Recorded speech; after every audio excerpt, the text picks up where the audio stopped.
Hello and welcome to another IGN Give This a 7, but is it really though? I hope your day is going better than mine.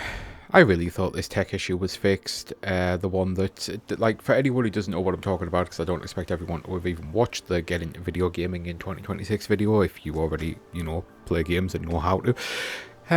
But whatever tech issue I had, I apparently just got very, very lucky. Before then getting very unlucky. 9 videos got deleted today. The first one that I recorded on this batch of things went perfectly. So I assumed, therefore, all of them were going to go perfectly.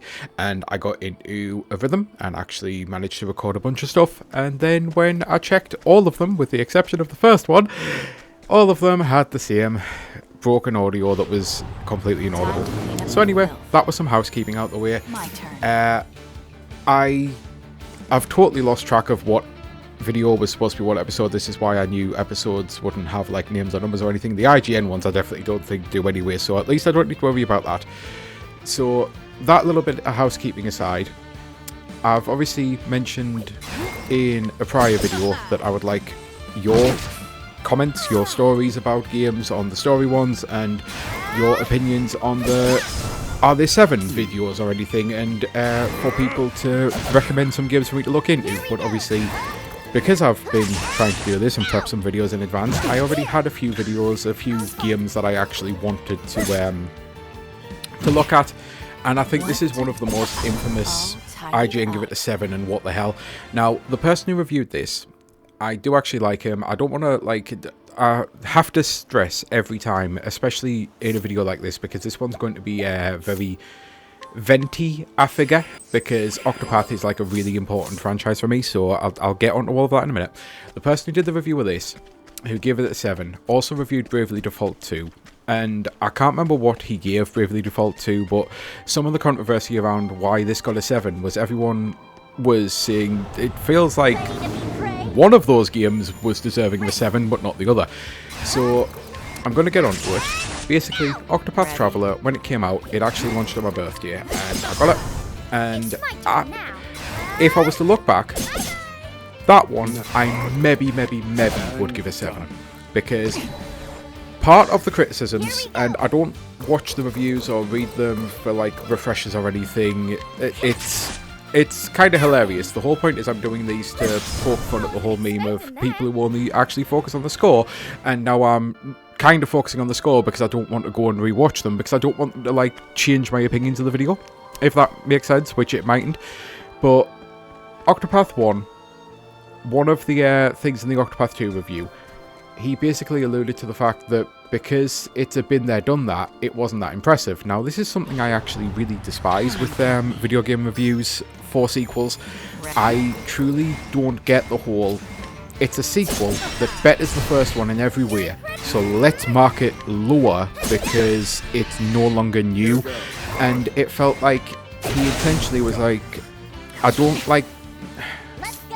rate the HD 2D as much this time because I'd already seen it before. I've seen multiple games with it now. So even though the characters and everything like that, everything was better with the game, I'll give it a lower score. Now, I need to preface this.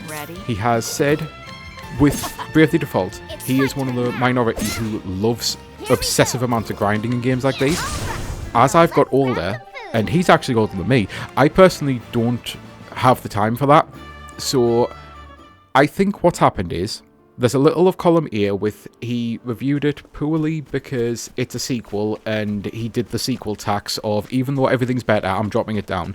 And also because this one respects your time more, because with Octopath 1, I loved the game from start to finish, but I never actually finished all the dungeons. It turns out I was a freak who was incredibly good at the game, which that comes up a lot. I do play games a lot. This is one of the few things I am really good at. Because at the end of the day, video games are a skill, and the more you play them, the more you get better at them. Same goes for pretty much any skill. So I was beating all of the bosses that people I was discussing were like, oh yeah, I had to be level 20 to beat that, and I'm sitting there thinking I was level 15, and oh yeah, I had to be level 32 to beat that, and I'm like, I was level 25. So I went all the way through the story, and then I got to the final dungeon thing, and everyone was like, listen, I know you're a freak of nature, I know you're like incredibly good at these games, but there's no way you will manage that dungeon without being a minimum of level 80 on all your party. And I finished that game. I think my highest level character was Hannah, my starter, and she was like a level 61, so I didn't want to do an obscene amount of grinding just to get up to be able to do those dungeons. So then Octopath 2 comes out. I love the characters more, and that's not to say I dislike the characters from the first one. I really like a lot of the characters, but the thief in this one, Thronia, I think it is. I'm legitimately tongue-tied. I have a speech impediment. It is, as much as people say they're tongue-tied, I am tongue-tied. The little piece of like string, it's not string, it's flesh obviously, that ties your tongue. Mine goes all the way at the front. I can never swallow my own tongue, but it means I really struggle with names like Thronia because I struggle with the TH part, not the grave E part. I actually have a grave E in my name, so that part's fine. It's the thr part, so Thronia I think is so much better than, I think, Therian or Tyrion, it might be pronounced. It's similar to Tyrion from Game of Thrones.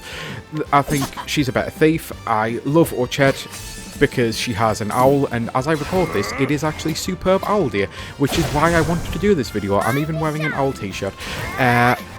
So I really like the characters in this one more. I like the stories in this one more, the locations, the music, like everything that I loved about the first game was just so much better in this one.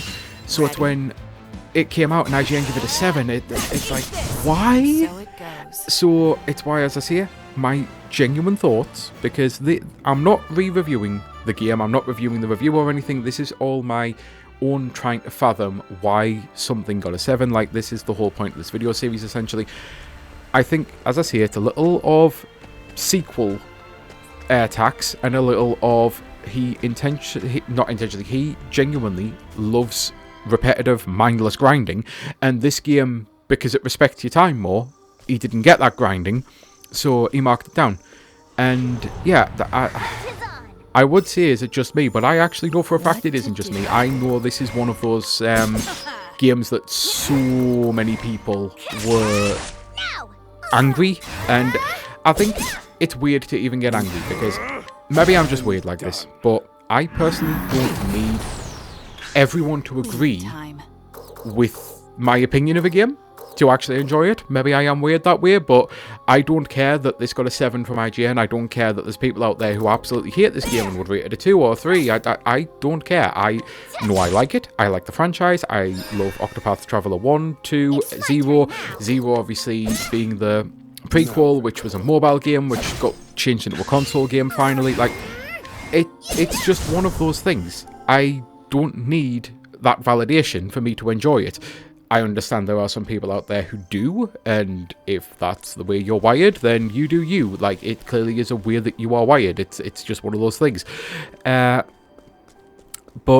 I've never had that, so I was never angry with it, but at the same time I was completely confused and flabbergasted, because I don't see it.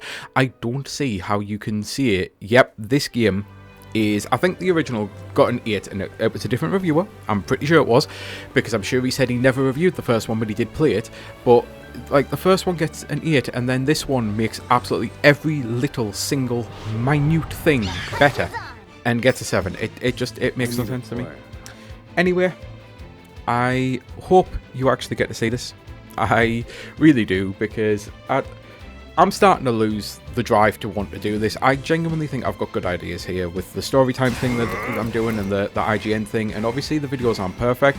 Part of that is the fact that I'm having to re-record these things so many times, because even if I'd get it perfect and I managed to get everything out that I wanted to see, and then finish the video and I think, yep, I've done a decent job, to then find out that the sound is completely screwed and there's no way to check it until after I stop recording, because everything sounds fine to me now, right now, it's just deflating, because then I don't just have to redo that one video again. It might be the 7th time overall I've redone that video, and then it gets to the point where it's like, how can I continue to remain excited and stay excited about the topic?